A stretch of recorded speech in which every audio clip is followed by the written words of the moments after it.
Welcome to Exploring Santa Cruz, a bi-weekly program aired on Mondays from 3:30 to 4 p.m. here on KSQD Santa Cruz.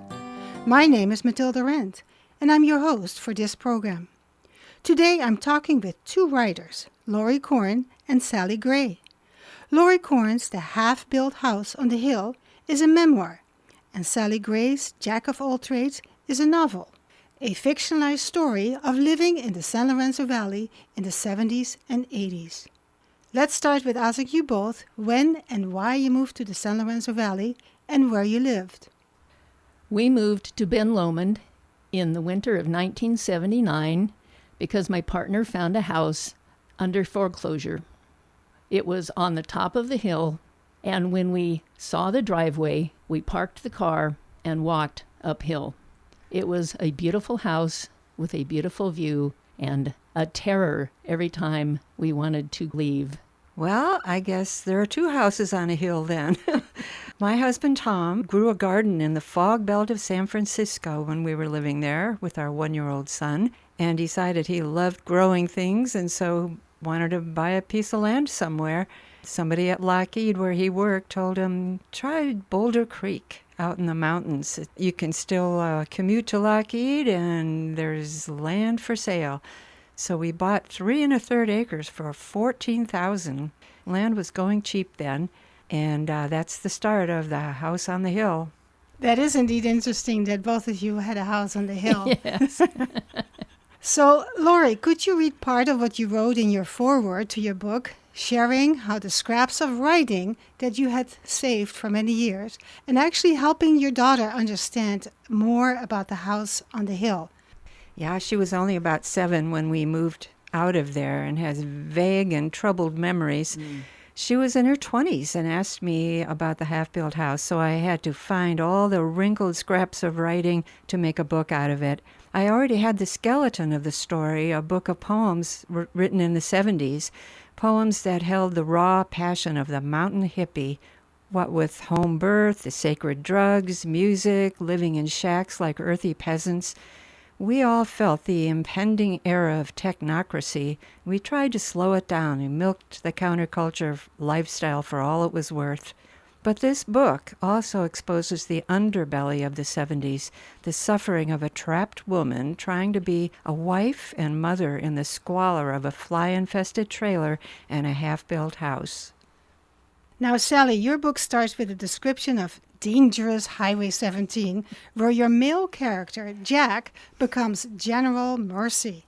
Can you give a brief description of what brought him to that work and how he and his wife, Pokey, end up living in San Lorenzo Valley? Well, Jack was a priest, and he quit the priesthood because he was disillusioned. One time when we were traveling over the hill, these are the characters in the book, but in real life, we were traveling over the hill, and we saw a car broken down, and a white El Camino with lettering on the side saying Road Ranger was parked behind that car, and the guy was helping them, and we later learned that the Road Ranger did this regularly. So Jack, without his flock, needed a purpose, and he decided that he would drive Highway 17, which he hated because he called it a killer, and he would help people who had accidents. He would sit with them while they either died or were rescued. Because of this, he grew rich. People recompensed him for his care and concern.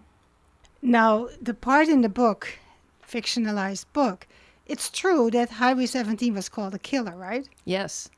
And it's true that there was a road ranger. Yes. How did you find out there really was a road ranger? Through the internet, but actually in real life, we saw the Road Ranger. We passed him a number of times, and I have verified that he did exist. And then Jack called himself General Mercy because he didn't want to be the Road Ranger and he didn't know how to fix cars. But unfortunately, or maybe fortunately, there never was a General Mercy. Not really. That's all fiction, as with a number of other events in my book. I took the novelist route to write myself out of a bad marriage, and I realized that that's what I was doing about the end of the book. Now, both of you described the fascinating process of building a home in the hills. Can you tell us a little bit about that? Well, I don't know if fascinating is the right word. It was somewhat of a torture as well. My husband seemed to have an inflated version of what this house should be. Instead of building a simple A-frame, which we could have done with the money we had, he designed this grandiose mountain home with rounded sides so it could take in the view of the mountains up on the hill there. And it just became the albatross. I mean, there's no way a house like this could be finished. He'd never built anything in his life, not even a shelf. That's why the house became the half-built house on the hill. We lived in a trailer for quite a long time. Our second child was born in the trailer with midwives and friends. We lived in that trailer down in the field below in the hot sun, until we finally pulled the trailer up the hill and lived close to where the house would be. We finally moved into the house and lived in it in a half-built state for quite a while with no real walls or ceilings. We were camping in, we called it. After 7 years of living on the hill in a half-built house shared with bees, ants, the occasional scorpion, and 10,000 flies, you, Laurie, wrote a poem, Lately I've Begun Talking to God. Do you want to read that passage in your book? Sure, I'd love to. It is 7 years now that we are on this hill, 7 years, and I moving ever closer to my senses, to my hungry need for a tranquil scene to create what I have to create. 7 years in this wasteland. I ask you, God, is this the cosmic joke? Tell me if it is time to laugh. But there is a certain poetry worming along in all this rubble. Maybe I am the poetry, and what keeps me here year after year, God, is the same thing that keeps the flies. It is our home. I talk of renting a place this winter, a little cabin with small paned windows, braided rug, and walls, something with walls, and a roof. But it is hard to imagine calling it home. It would probably be small and dark, and its possibilities would be only finite. On this hill, God, the possibilities are forever and ever. Everything is in the budding stage, year after year after year. 7 years, a millionth of a second of eternity, a slap on the bottom of a newborn babe, a sneeze, a pinprick of time. We are in an epic on this hill, and I have learned that on this odyssey there is only temporary, and if you try to step out of your story, you will only stumble into another one. We sleep outside now on our platform under the pines. I am grateful for the way the wind brushed through the trees this morning as we loved, and for the bird calls coming together around us like a bouquet of wildflowers. There will be summer days like this. So you see, there were good times too. We had parties up there. We had great parties. We'd moved our refrigerator-sized speakers out on the deck, which was the future living room, and had these great parties. So some of it was good. I really enjoyed the part of your tearing down houses to get lumber to build. That's such a novel idea, and it's something that my ex-husband would have done. So I can really identify with your story. Yeah, that part of how community started building for us. We didn't come there with the intention of community at all, but it just developed because we were helping people with their building projects. They helped us. They helped us tear down houses. Mm-hmm. And that's how I wrecked my back forever. Mm-hmm.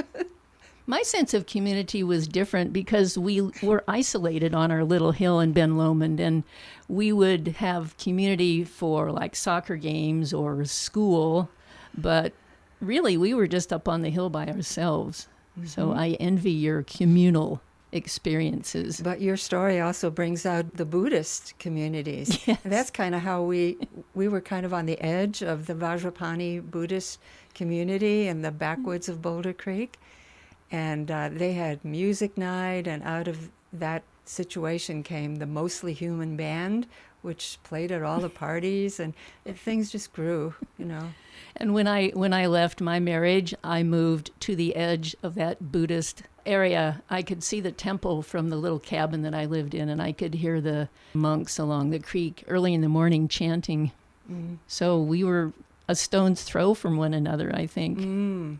Well, there were several Buddhist communities. Oh, maybe a different one. Yeah, you might be thinking of the Burmese group. I think they were in Boulder Creek. Yeah, this is the one with the golden temple. Yes. Okay, yeah. that's where I live. That's actually right near where our house was going up, right around the corner. Oh my gosh. Yes. But Vajrapani was 5 miles north of Boulder Creek. Oh, okay. Yeah. In your book, Sally, Jack is building a house. And I thought it was fascinating how you described it, especially when his mother came to visit. Can you tell a little bit about that? Yes, when Jack's mother came, the cabin wasn't finished. They were living in their van, similar to your story. You mean Jack and Pokey? Jack and Pokey were living in their van, and Mother Trimble came to visit, and she was just abhorred by the whole scene. You know, the woods, the dirt, everything just really got her. And when she found out that Jack had been, could we say, the midwife for his daughter's birth, she put her hands on her hips and said, well, he's just a jack of all trades, isn't he? So that's where I got the title of my book. And that pretty much actually happened. Now, in the book, she took Pokey to buy a lot of things, right? Yes. And what happened when she left?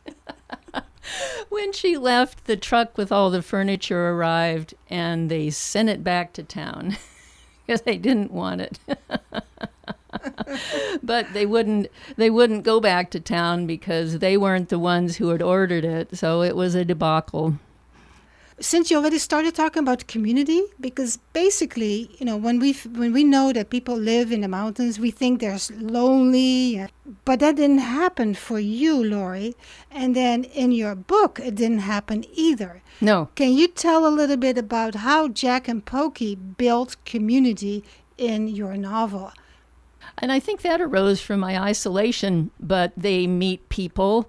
They meet on the mall, Mary Ellen and Jan. Jan is from the South, and he drives a van, and he's a handyman, and his van says, "Inquire within," which has a lot of meanings in Jan's world. Mary Ellen and Pokey start a nursery school on the property, and then Jack meets some ex-priests in town. He has his no-hassle confessional set up on the mall, and he counsels the street people, and they reimburse him for his wisdom. And he meets 2 priests who have left, and soon there's a whole group of ex-priests and ex-nuns living on their property. And it becomes too much for one site, so they expand, and then they expand, and then they expand, and it goes from there. Well, one of the ways in which we built community was we watched each other's kids. And there's kind of a funny story with that. My daughter, Sammy, started cutting her hair one day. It was all lopsided. And she was about 4 years old. And I had dropped her off at Vajrapani, the Buddhist community. And Sammy told them she wanted her hair cut really short, a couple of the mothers. So they cut her hair into a pixie. Unbeknownst to me, the mother, I'm off doing something. And then they started biting their fingernails. You know, what is Laurie going to say when she gets back? And so when I got back, my daughter runs to me, smiling with her cute pixie haircut, and everybody was relieved. But that's how it was. It was just so easy, give and take. And we didn't have play dates like they do nowadays. We took care of each other. But we didn't really realize how much community we had until we started having seders at Passover time. It started out with 4 people. Eventually, we had to have 2 with about 60 people each. And we had pillows around low tables, and we had these big, huge community seders, hippie seders. People came from all over. People who were not Jewish, and they brought bagels. I mean, they didn't know any better. There was always a lot of fun. There were always parties. Before we go to you, Sally, I want to make sure that the listeners know that they're listening to Exploring Santa Cruz on KSQD 90.7 FM. I am Mathilde Rand, the host of this program. I'm here with Laurie Corn and Sally Gray. Laurie's memoir, The Half-Built House on the Hill, and Sally Gray's novel, Jack of All Trades, give us glimpses of life in the San Lorenzo Valley in the 70s and 80s. Right now we are talking about creating community, and in your novel, Sally, there is a lot of community. There's a lot of community.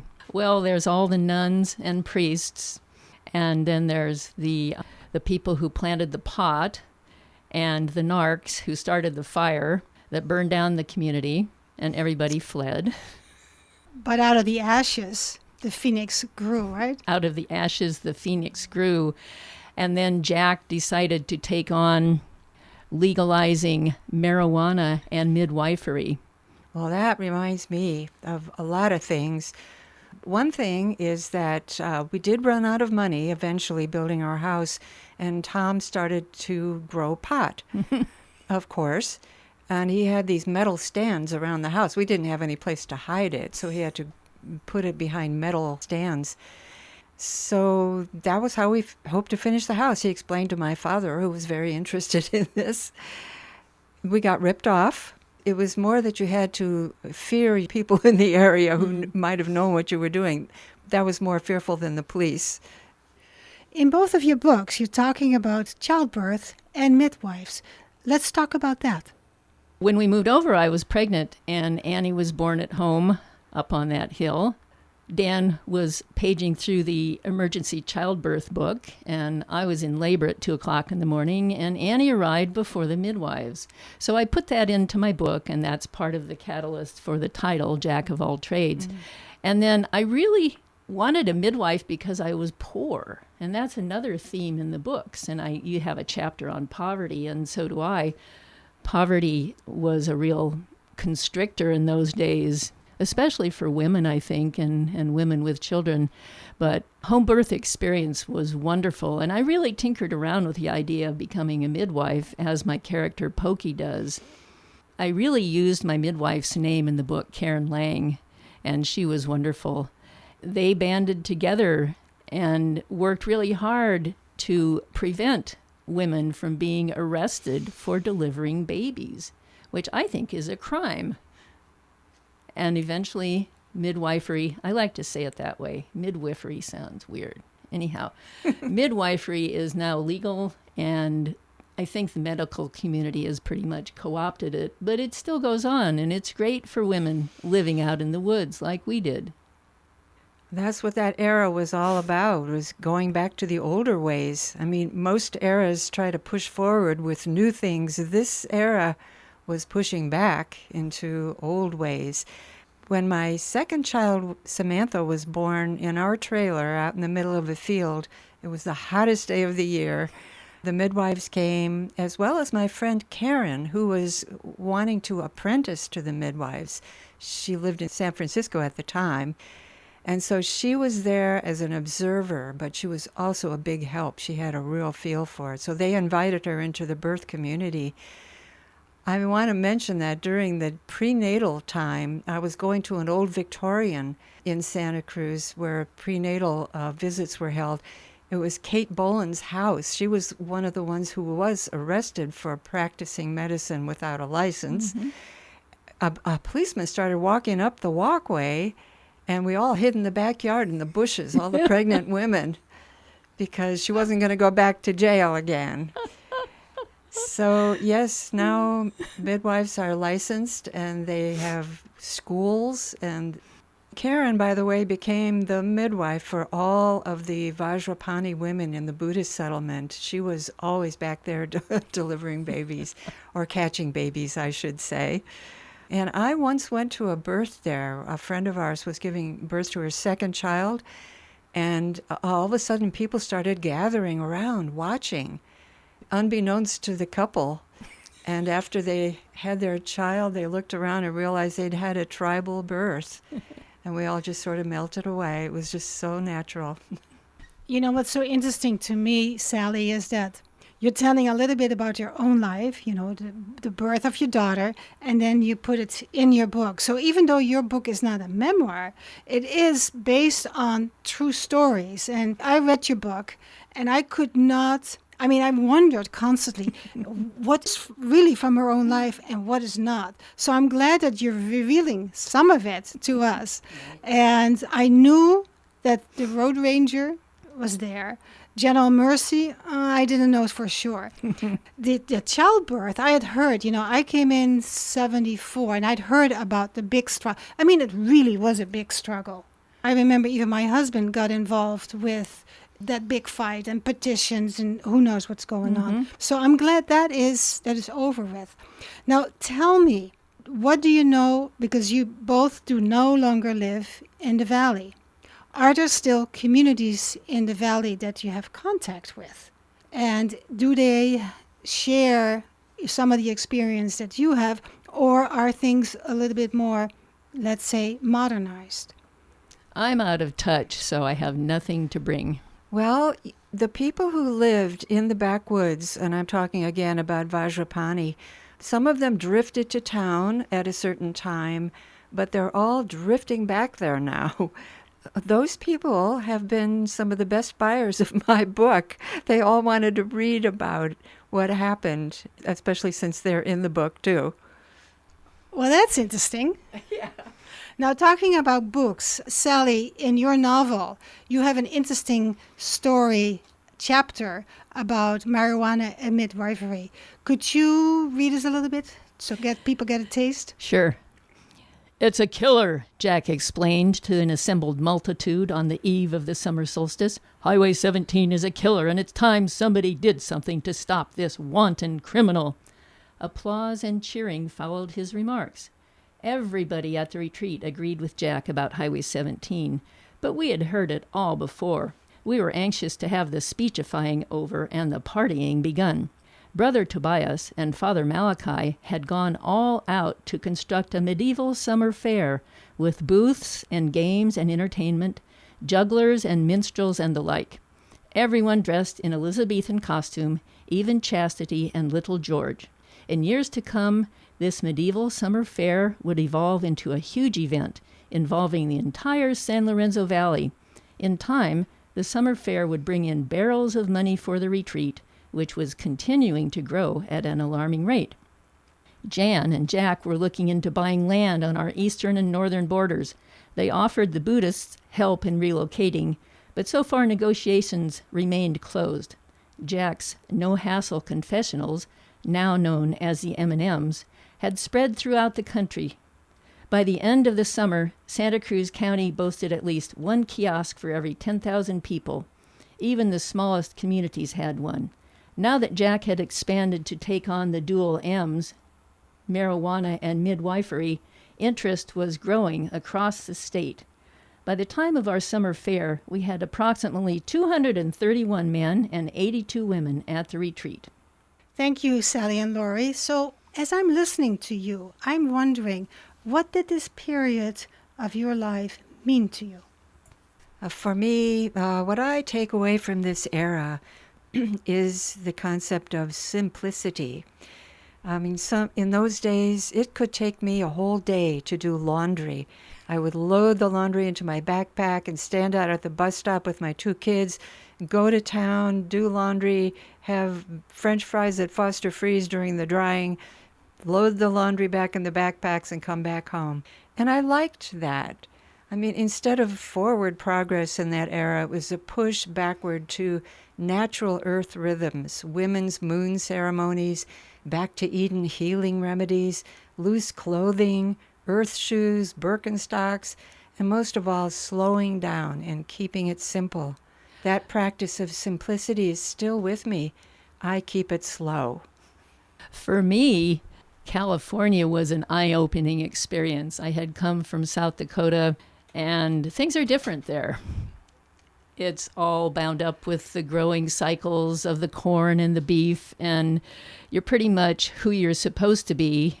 Out here, I learned that I could be who I was becoming, and I loved it out here. I'll never go back. She's never going back. Never going to back. South Dakota.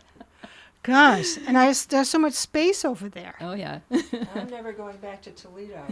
And Laurie is never going back to Toledo. We have a minute left or so, and is there a final thing that you really want to share with the listeners about your books? I'd like to say something about Laurie's book. It was painful for me to read your book, and I felt your pain, and it reflected my experience there. And I'm sure that there are thousands of women who lived through that period in similar conditions who can identify. And we made it. Congratulations, you survived. Oh, that is so nice to have you say that. Yeah, I feel that 80% of what went into writing that book was self-therapy, frankly. Mm-hmm. And yeah, I think that in the writing was the teaching. I think you learn from writing. I felt total relief by the end of it and had compassion and forgiveness for all of the characters in the book.